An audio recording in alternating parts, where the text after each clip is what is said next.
Right now, a future patient is online reading a Google review left for your practice 2 years ago. A review you probably don't even know about. You probably don't even know who left it. And they just made a decision to go to a different practice because of that review. If you don't have a process in place for your review management and your online reputation, that needs to stop today because you don't have the opportunity to then control or write the story or be able to put your best face forward in front of those new patients. Most people look at review management and online reviews as a marketing task, but in reality, it isn't a marketing task. It's an operations task because if you don't have a process in place to collect those reviews, to request those reviews, and to review the reviews, you're going to get yourself in trouble. It has come down to you could have 1 star less than your competitors in not only medical practices, but in business. And potential clients and potential patients are going to go with the other guy because that 1 star review difference is making them look like they're a better option. And at the end of the day, you may have a person that's responsible for those online reviews. Maybe they look at the new ones, maybe they respond to the old ones. But what is missing there is the opportunity to improve your practice overall so that you automatically are getting 5 star reviews and that your patients are talking about you both online and offline. What your online review actually gives you is the opportunity to see from the outside in how you're performing as a practice and as an organization. And it will leave clues about the experience that people are having that you don't have time to monitor. But if you don't have someone looking for those clues, you can't tune into them and actually make adjustments that are going to make you stand out from your competitors, not only online, but as they start to refer other people organically. And it gives your referral partners the opportunity to go and understand who you are from a deeper perspective. The practices that actually win with online reputation don't do it from a marketing perspective. They do it because they've built an operational system not only around creating those online reviews, but dissecting the information, the valuable information that those reviews contain. In today's episode, we're going to talk about some of those things so that you can put it into practice for your organization and your practice so that you can start to win this game. Now, if you haven't tuned in before, I'm Alisa Connor, and I work with organizations, specifically specialty medical practices and professional service organizations, to ensure that the marketing investment that they're making is actually delivering results. So if you are paying lots of money to an agency or you have a team that does marketing, but those aren't adding up to people booking on the calendar or clients coming into your office, stay tuned because every week I show up here to connect the dots between the things that you're doing and that your team is doing to ensure that it is actually leading to additional patient and client growth. So let's talk a little about the star rating. And when I pulled some statistics about the Google star rating and what it actually means in the perspective of search, anything below 4 stars, 80% of the audience that would become potential patients or potential clients, they've tuned out. If you have under 4 stars, you might as well either really dig in to fixing your online reputation, which is more challenging than doing it right the first time. I'm just going to give you a heads up on that, but it's not impossible. But diving in to fix your online reputation or try to keep it from ever going below 4 stars should really be your goal. Because once it hits 4 stars, you are not going to show up on the first page of Google. You're not going to show up favorably even on the second or third page. And you're most definitely not going to attract new patients or clients if they're seeing that you have under 4 stars. And I would even argue a little bit with the statistic and say it's probably closer to 4.7 stars at this point because people have figured out how to effectively manage your online reputation. If you don't have that problem and you're not below 4 stars, maybe you have a 4.8 star rating, you still might be missing the boat. And here's why. Because if most of your reviews or a good chunk of your reviews are complaining about things like long wait times or crabby staff members or having challenges with paying their bill or being charged incorrectly, if that is something that is continually showing up in your reviews, people pay attention to that. And if you're not paying attention to that and you're not seeing that in the reviews and you're just having someone automatically reply, hey, thanks for your review. Oh, sorry, we're not happy. You're missing the boat because you're not addressing the challenges that are being brought to your attention, not only online, but within your organization. And if you're not addressing the challenges, you're losing patients and you're losing clients. And it's going to be a lot harder to revamp that story once it's out there. And so your reviews are telling a deeper story about your practice and about your office. And if you're not paying attention, you're the one that it's going to hurt in the long run. And it doesn't just come down to stars. It comes down to the actual story and the narrative that people are saying and speaking about your office when you're not in the room. Most practices have 3 gaps when it comes to online reviews. And it's easy to fall into one of these gaps or into multiple gaps because you're busy. You're busy running a practice, you're busy running an office, and online reviews and customer reviews might not be your priority. However, it should be a priority of someone in your organization. And here's why. The first gap that organizations and practices have with online reputation is velocity. So they're either going to go in spurts where they have everybody doing a review and they're really building up their thing, and then no reviews. And this often happens because there's a push to get reviews.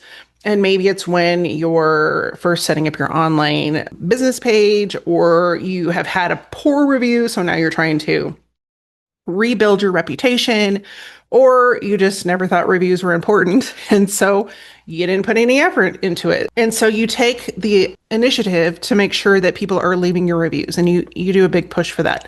But then at the end of the push, nobody leaves reviews because nobody's asking. There's no process in place to ensure that patients or clients are consistently being reminded to leave a review. There's no filtering. So if they do leave a review, they're not asked another 10 times or whatever that might be. Problem with this is if you have that push and it was 3 or 4 or 5 years ago, that's all dated.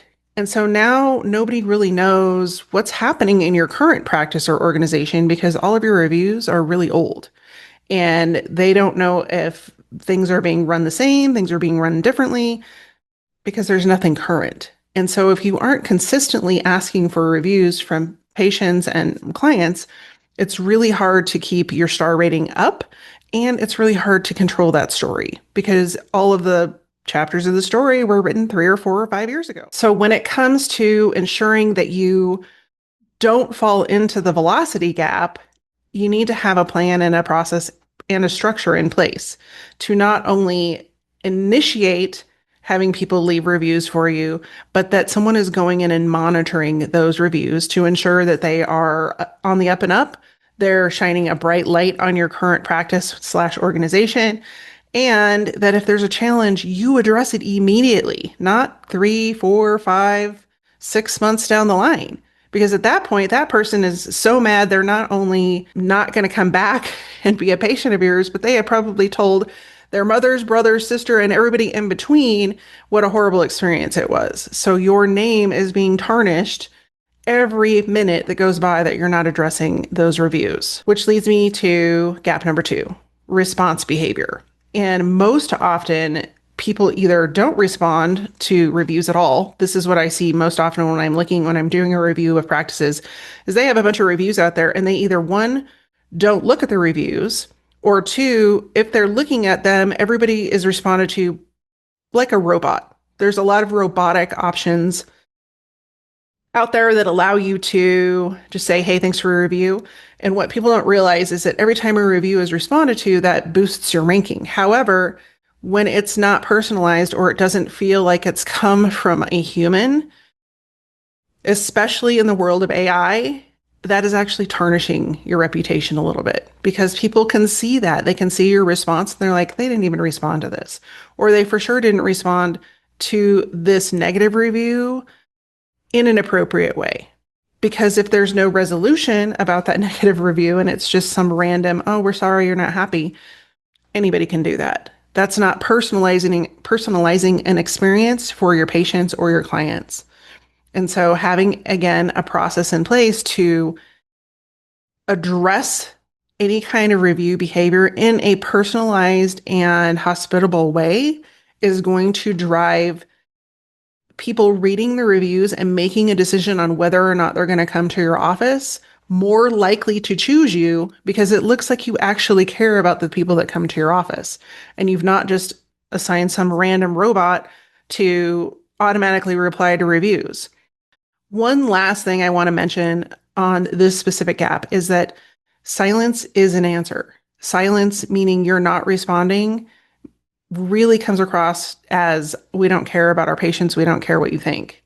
And nobody has the luxury of having that attitude anymore because of the world that we live in and most decisions. If you missed my previous episode, which was 2 weeks ago, and I talked about how future generations are making decisions about everything from healthcare to shopping, their decision is made before they ever click on your website. So if you missed that episode, I will link it above and you can go check it out. But it was over 40%. So if you are not responding, people are paying attention to that. And your silence is hurting your reputation and your brand. And you want to make sure that you can avoid that and that you come across as the caring and patient-focused organization that you are. Now, the third gap where people get stuck is just focusing on one platform. Typically, it's Google reviews. Well, what happens is that you have most often other platforms out there that people are leaving reviews on, whether that's Yelp, ZocDoc, Facebook, it could be anywhere. But if you're not monitoring all of those areas, you could have great Google reviews, but everybody on Facebook is saying you suck. And nobody's addressed it because you set that Facebook page up and nobody goes over there because you have an agency that just posts for you and they don't handle your reviews. You're in really big trouble because every sector of your audience is going to go to a different site for their information. I did an assessment for an orthopedic practice, and when we looked at their Google reviews for the docs, they looked great. They all had 5 stars. The doctors, everybody loved the doctors. The problem is that their organization Google reviews were not great. And worse than that, their Facebook reviews were horrible. And nobody was addressing any of those things. So the doctors thought everything was fine because they had 5-star reviews for their doctor profile. However, when we went and looked at the organizational profile, both from the Facebook and the Google perspectives, and then I showed them that not only do you have inconsistency here, but then I pulled up Yelp. Well, nobody had looked at Yelp in years. They had a 2.7-star rating on Yelp that nobody ever looked at. Now, if anybody's going to Yelp, which Yelp is one of the first things that comes up when you start to search for anything, and nobody's addressing that situation, you have a problem on your hands. It doesn't matter how many Google reviews you have that are great or how many Google reviews that a doctor might have that are great. If none of those things are showing up because all of the marketing is coming from the organization. Do you see the challenge here? Is if you are just narrow focus and blindly looking in one review perspective, you could have a lot of reputation issues that just haven't even been brought to the surface. The challenge then becomes when you have new prospective patients or clients that are coming to look at you as their option, they don't know who to believe because over here on Facebook, it says you suck, but you look at the doctor profile and it says you're great. It tarnishes the trust level and you don't have the luxury again to have that sitting out there unattended. So instead of looking at reviews as, hey, we have a 5-star rating or we have a 2.7-star rating, what's more beneficial to an organization or a practice is to look at them as though you're a detective. And you're looking at your reviews from the perspective of them telling a story. It gives you an opportunity to differentiate yourself and the way that you move forward from other practices and other businesses in your same industry. Most people are going to look at reviews and go, yeah, 4.9 stars, great. But what they're missing is the opportunity to even raise that review star or that review experience to 5 stars and above. Because if you're just taking the status quo as, yeah, they're leaving us 5-star reviews, but there's no depth to those, or there are problems being communicated that your organization is not paying attention to, those are areas that you can hone in and fix, and you're going to have even happier patients or customers. The best way to approach this is to look at your reviews and categorize them into things like complaints. Like, are there complaints that are happening when it comes to hold time or the way that the phone is being answered? Or is it really hard to schedule? Or are there really long wait times? What do those complaints look like?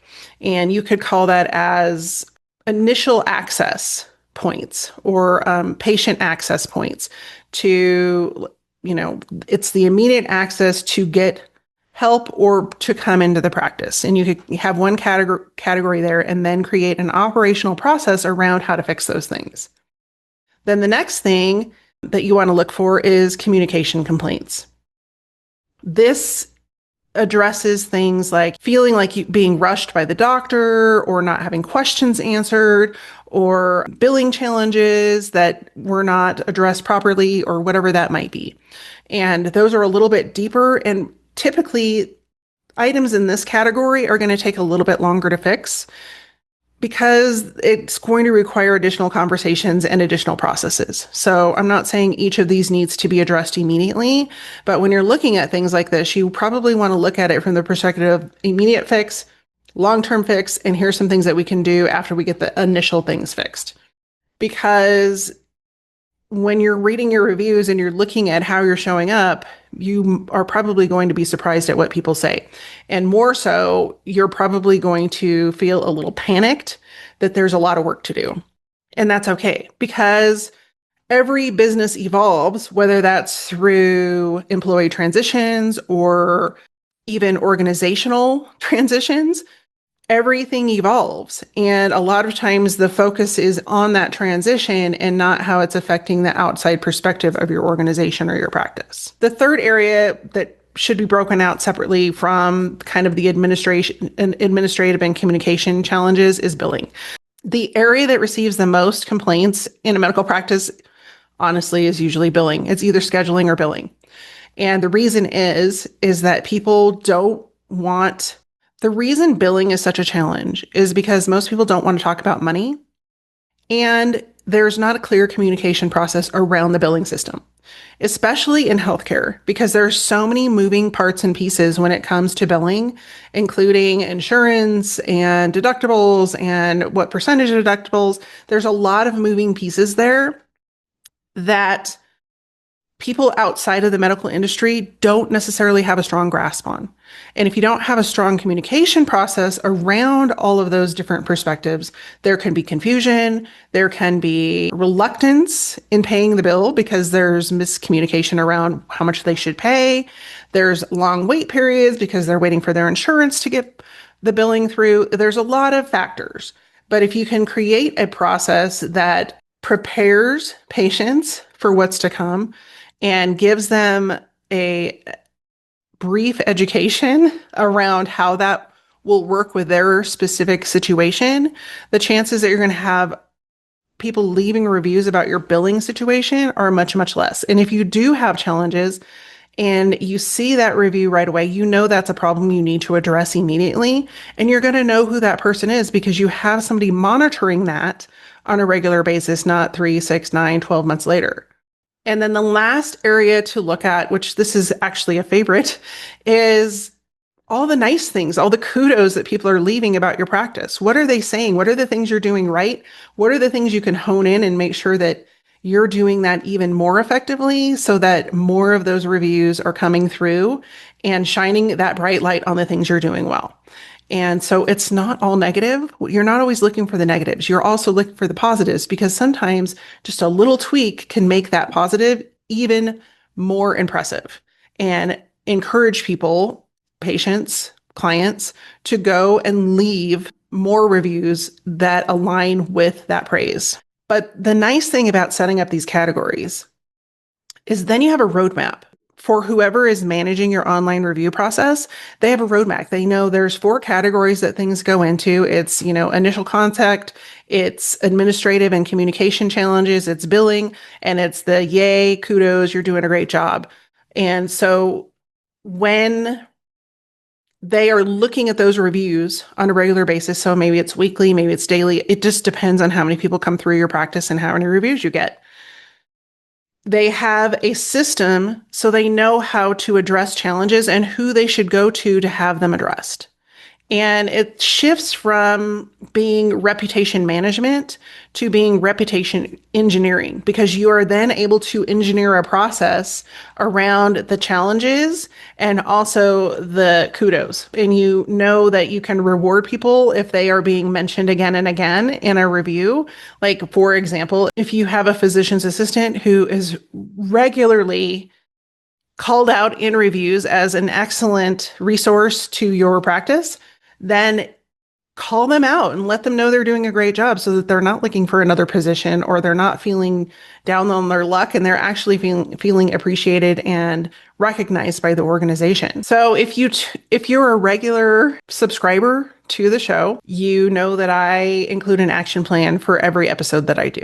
And if you're not a regular subscriber, I'd love for you to hit the subscribe button and become one so you don't miss any of the weekly updates that I give on customer experience and patient experience in both specialty medical and professional service businesses. This week is no different. We have a proactive reputation system that we're going to put in place. And so this is essentially your homework. The first thing to do is to ensure that you actually have a system in place to collect reviews. And this can be automated. This can be somebody in your office specific position, but you want to make sure that within a certain amount of time that every patient or client that's in your office gets the opportunity to leave you a Google review or whatever site you decide to focus on, and they get a link to that page. Now, what you cannot do is influence their review. Google says, no, not allowed. So you can't say, leave us a 5-star review here, but you can say, thank you so much for visiting our office. We were so grateful to have you choose us. We would love to get your review, and here's the link to do that over on Google. What happens here is that practices and businesses only request a review one time.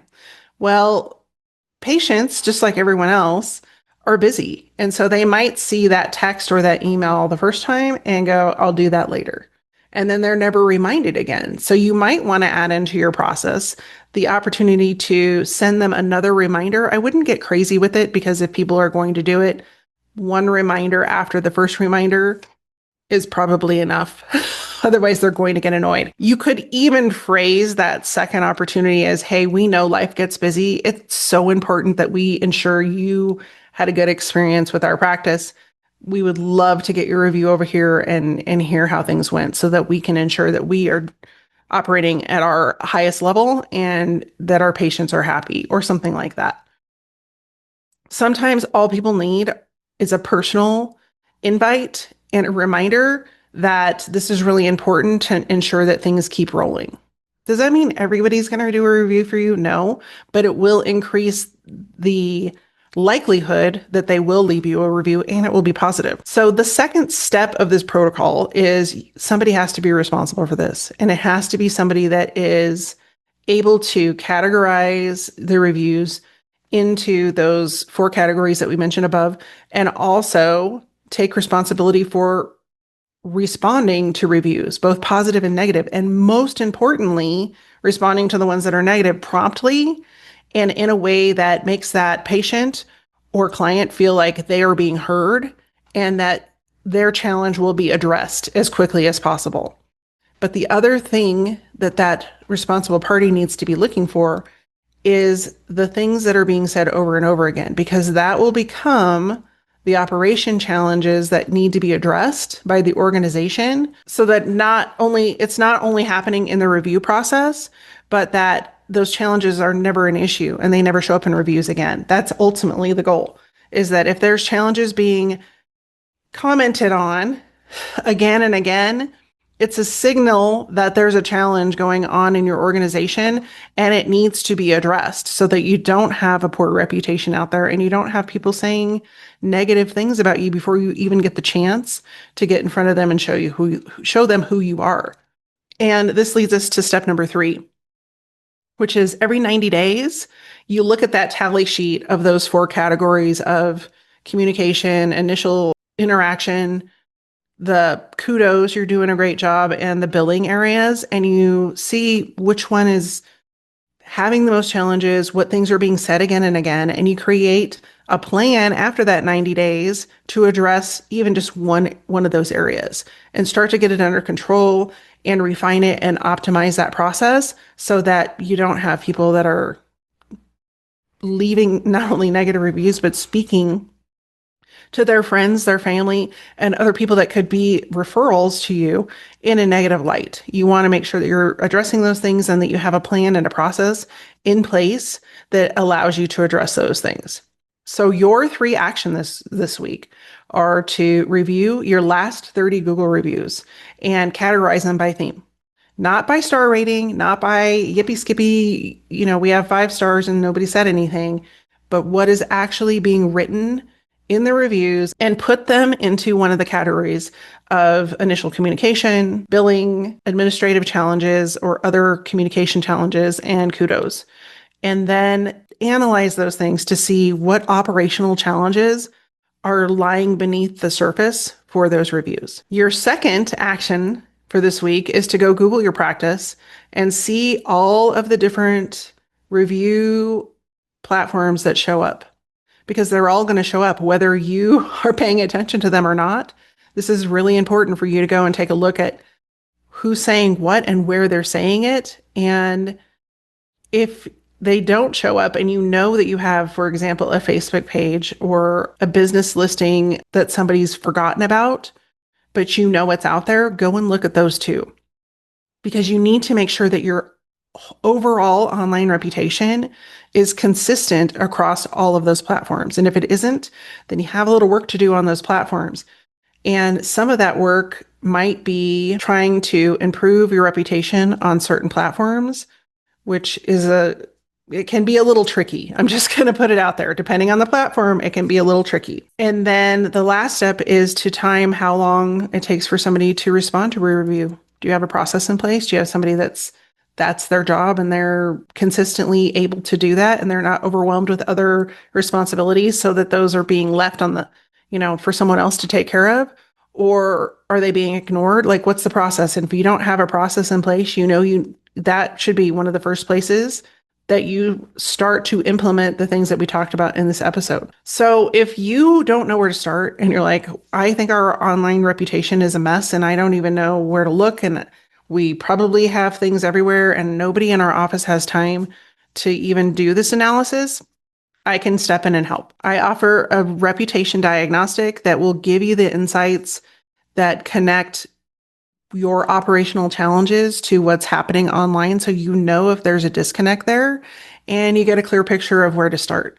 If you are interested in that, you can follow the link below this video and book a quick call. If that is something that would be helpful for your organization, click the link below this video and we'll get going on that diagnostic right away. In the meantime, thanks so much for showing up today and for sticking with me in this video and future podcasts. I would love to know your biggest review challenge if you want to put it in the comments. In the meantime, if you want to hit like or share this with a friend, I would appreciate it. And I will see you next week. Take care, stay safe, and be well. See you soon.